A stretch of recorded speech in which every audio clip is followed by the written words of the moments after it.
Let's talk about this now with Democratic Senator Chris Coons of Delaware. He serves on the Appropriations Committee as well as the Foreign Relations Committee, and he is a key ally of President Biden's. Senator, thank you so much for being with us this morning. It is a big week, and the president is going to be meeting with moderates and progressives today. What is his goal? What does he need to do today? Well, Brianna, politics is the art of the possible. And President Biden is someone who understands how to bring people together, how to resolve differences, and how to move us forward.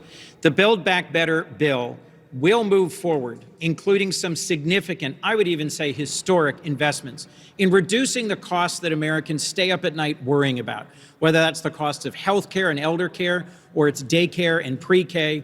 There's a menu of options for what we can come to agreement about. And our president needs to help our progressive wing understand that any one of these would be a significant, even a generational new investment, and to help our two reluctant moderates to this conversation to come to a final agreement and to recognize that we all share the same policy goals, which is helping America's middle class. This bill, the Build Back Better bill that will move forward, is going to provide a huge middle-class tax cut, and it'll be fully paid for. That's historic. And I think this is a critical week, hopefully week, no more than 2 weeks between now and Halloween for the Biden presidency and for Democrats in Congress to show the American people what we can get done together. So implicit in what you're saying there is that Democrats are not going to get everything that we just showed on the screen, all of these different policy provisions that are in there. What policies has the president come to terms with, hey, this may have to go? Well, I'll let the president speak for himself, but I'll tell you that there is a very broad and bold and ambitious agenda that I support and that most of our caucus supports, but there's a few pieces that Senator Sinema and Manchin and a few others have pointed out they don't support in terms of either increasing federal revenue or new spending. So this is the art of the possible, and one of my highest priorities is making sure we include some bold climate provisions in this plan. There's big tax extenders that'll help accelerate a transition to clean energy.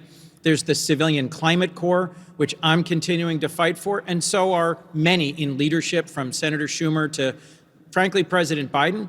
This will unleash a new generation of Americans helping promote climate resiliency, making our forests and our public lands, urban communities and wetlands stronger and more resilient in the face of climate. The question is whether we can include a polluter fee, something that would make it more expensive for heavily polluting countries like China to export steel and cement and fertilizer into the United States. That's something I'm still hopeful we can include and would allow us to go to Glasgow to the Global Summit on Climate in 2 weeks, showing some ambition on combating climate here in the United States. So if you want all of those climate initiatives and the price tag comes down, you have to say bye to something, right? And that would be some of the social safety net issues. So, what would get trimmed or what would get eliminated? What do you think would be acceptable? There's free community college, there's expanded Medicare, there's an expansion of Pell Grants, child care assistance, universal pre-K, the child tax credits, and so on. What could be jettisoned? I personally would prioritize investing in children, in pre-K, in child care costs, in the child tax credit. I have folks who work for me who are paying as much, if not more, for child care as they are for their mortgages. And it's something that working families struggle with. It's something that's preventing people from getting back into the workforce. And it's something, frankly, that is going to require significant investment to improve the quality, the affordability, the accessibility. I have 3 kids who are now in college, but I'll tell you, when they were very young, that's an absolutely critical phase of life.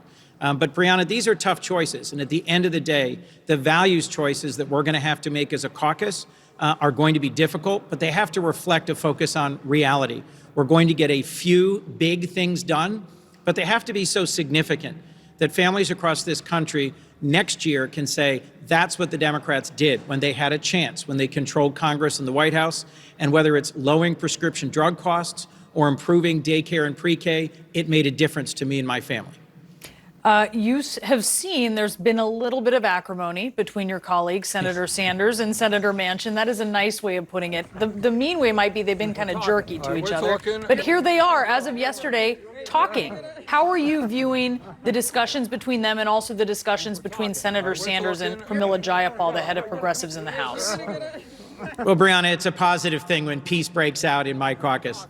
And frankly, I'm encouraged that these two iconic, strong-willed leaders in the Senate were able to embrace and to recognize some of their differences. This is because none of us want the Biden administration to fail. All of us represent states, whether it's West Virginia or Vermont or Delaware, where folks are still struggling to meet the costs of everyday living. So whether our investments will be in affordable housing, or in higher education, in daycare or elder care, it's a menu that's robust, and having these two senators able and willing to talk together about how we land this plane, having conversations both with and at the White House today, that's a significant step forward. I am optimistic we will get this done, Brianna.